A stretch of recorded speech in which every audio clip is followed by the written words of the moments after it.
So the Battlefield 1 January patch is fast approaching with brand new content on the way for us to get our hands on. But of course, with every patch comes an extensive list of changes, none more so than this one. Let's find out what DICE has in store for us in the most important Battlefield 1 update to release so far.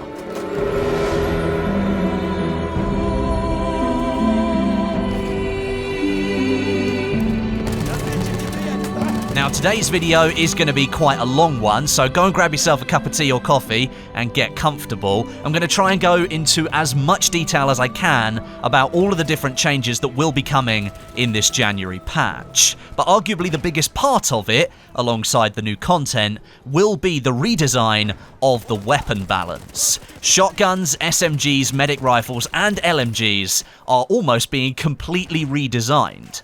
Now the aim of this is to tighten up gameplay. It's going to increase the advantage of using a weapon in its correct engagement range. It's going to make more weapons attractive to use, rather than players just defaulting to currently clear winners in each category. It's going to slightly increase the ability for one player to engage multiple targets at the same time, and overall, it's just going to make every weapon feel more satisfying to use out there on the battlefield.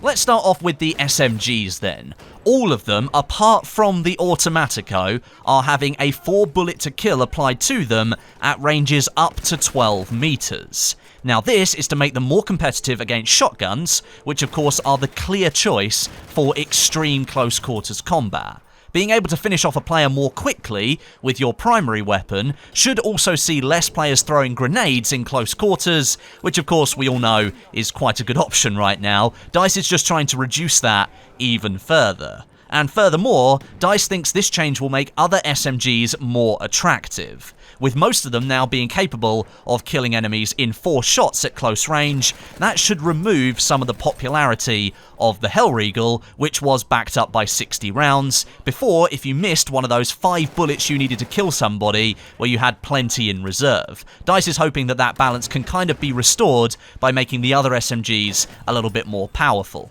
At long range, DICE is reducing the bullet to kill of SMGs by 1 to make them feel less like pea shooters. The recoil and spread of every SMG will still limit them to close to medium range combat, but in the right scenario, say if you're using a bipodded ribeye rolls, you might be able to pull off a kill at longer ranges. And a vertical recoil increase is being applied to all SMGs to make them slightly more difficult to use at long range and emphasize their close range effectiveness.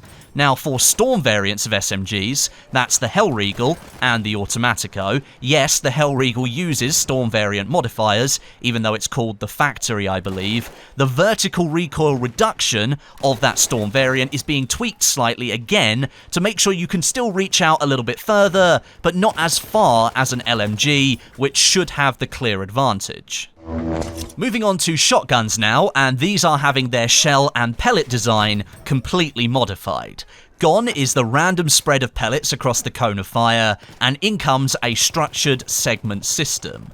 Each shotgun shell will now fire 12 pellets each, contained within their own ring segment within the cone of fire. This means pellets will be evenly spread when they're fired, and that will reduce the extremely weird kills that you get at long range or completely miss at close range. Each shotgun will have different damage values for their pellets, so you'll still be able to differentiate between them, but all shotguns now will fire 12 pellets per shell. Next in the list is the medic rifles. These are being given buffs to their accuracy and their damage at range in the January patch. The base accuracy of every medic rifle is being increased, so they're able to land shots more consistently at range, giving them a bit more power against the bolt-action rifles. The spread increase per shot for every medic rifle in Battlefield 1 is also being reduced, meaning they will spend less time recovering from each shot that you fire, and you can fire them at their maximum fire rate for longer before that spread becomes too difficult to control. So this means rifles that work best at close to medium range, like the M1907 and the new Fedorov that came out in the Russian DLC, they will benefit most. You spend most of your time using a weapon like the Fedorov at its full rate of fire, and therefore that spread increase per shot reduction compared to before the patch will be of great benefit to you. DICE is also improving the damage drop-off of every single rifle as well, so mid-range rifles like the Rigotti and the Auto-Loading 8, they will benefit here. Their damage will be maintained for longer distances, and that will give them a more consistent time to kill in different types of engagements that previously they might not have been able to win. But of all the different weapon categories that will be buffed in this patch, I think it's the LMGs that are the biggest beneficiary. They're getting some serious buffs, and that should make them much more competitive in the mid-range. Now, the bullets needed to kill somebody is going to be reduced at all ranges for most SMGs. This, in general, gives the LMGs a damage buff to make them the best time-to-kill weapons in the game. At long ranges, the bullets needed to kill an enemy is being reduced by 2 for some of the LMGs that previously needed 7 bullets to kill somebody. That means now the maximum bullets you'll need is 5. To offset this big jump in power for those slow-firing LMGs like the Perino, the Lewis gun, and the Hewitt, they will get a slight recoil increase. DICE is also increasing the time it takes to aim down sights with the LMGs, and that's to emphasize their difference to the SMGs, and a big part of that is simply due to the weight of the LMGs. They weigh more, and therefore it should take you longer to bring that weapon up to your eye level and then aim down the sights. Now, there will be some other changes too. Players who start shooting before they ADS, we already know they get hit with a big recoil jump and a slower recovery in accuracy. That will be further emphasized in this patch, but players who ADS before they start firing, they will be in a much better position. Essentially, DICE is seeking to establish a behavior where support players start to ADS before they fire their first shot, rather than going Rambo with the hipfire, which will likely result in your death. There will also be changes to the way that bipods work and how they affect weapon statistics. Bipods will now eliminate first shot spread multipliers, but they won't reduce horizontal recoil as much as they used to. This change makes the impact of the bipod greater for the heavier LMGs, which have higher initial spread increase, and it reduces the bipod strength on high fire rate LMGs, which tend to have very high horizontal recoil anyway. Those high rate of fire weapons can theoretically kill enemies faster. And lastly, for the LMGs, there will be an overall general increase of the vertical recoil and a reduction on how much the Storm variants help that vertical recoil. DICE is doing this to add more variation between each of the LMGs, and considering most of them in the game have a low rate of fire, they all felt kind of similar.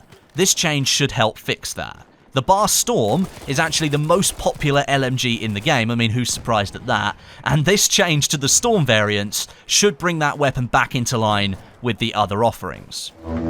Now, it's my understanding that Chad Wilkinson and Julian Skimek, they are the two gentlemen behind this huge overhaul in the weapon balance, and having played with it on the CTE for a good few months now as they continue to tweak it, I think they've done a very, very good job. I think they've nailed it. It might have taken a while to reach the main game, and it might have taken a long time since, I think, September 2017 to now to finally see it coming towards the main game, but overall there are now fewer outliers in terms of power, and a range of weapons that are all unique but competitive at the same time. So really, it's hats off to Chad and Julian for their work here. They've done a really good job. As the patch hasn't 100% launched yet, however, I still don't have official numbers for all of the damage, recoil, range, and spread changes, but once I do, I'll have a specific video coming out giving you all of that information so you know exactly what's happening to each of the weapons in Battlefield 1. So that's most of the weapon balance out of the way, but there are a few other weapon-related changes coming in this patch. They are separate from the overall rebalance because they are simply tweaks to the weapons that are currently in the game. So first of all, a fix will be applied to change the slower than intended deploy times of the Farquhar Hill and the Viterli rifles, along with another fix for the Farquhar Hill that will reduce its higher than intended recoil. Now, I already like the Farquhar Hill, so these changes are going to make the weapon even better. The Carcano is having its one-shot headshot kill range extended to 110 meters. That should make lots of players happy who want a fast rate of fire weapon, but can still do plenty of damage at range if you're accurate enough to hit the head.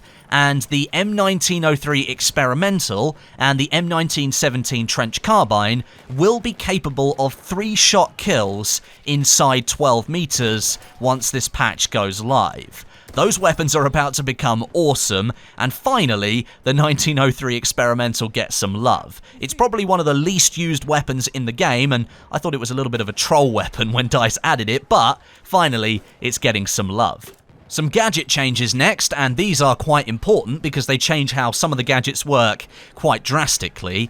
DICE is increasing the damage of the AT mine by 50%, that's a huge amount, and they're adjusting the blast radius to 2 meters and applying a new limiter to the location that you can put an AT mine down. This limiter will stop players placing AT mines too close together. This is the reason for the increase of the mine's damage, because you now have to put them further apart from each other.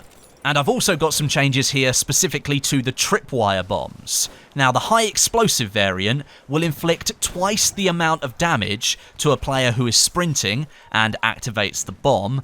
The gas variant now has a small 15 damage explosion when it's triggered. This is so that it can deal some damage regardless of whether a player has their mask on yet or not. And the same double damage is applied to sprinting players if they set off the gas bomb, which increases that initial explosion to 30.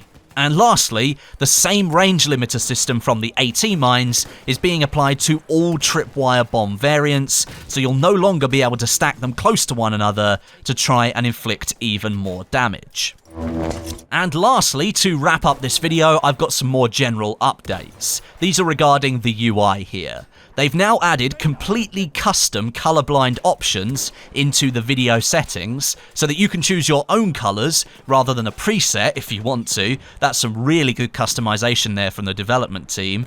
A new critical hit kill hit marker option has been added as well, and you can make that its own individual color separate from the headshot one, the body shot, and the kill shot. So you can have a different hit marker now if you want to as well.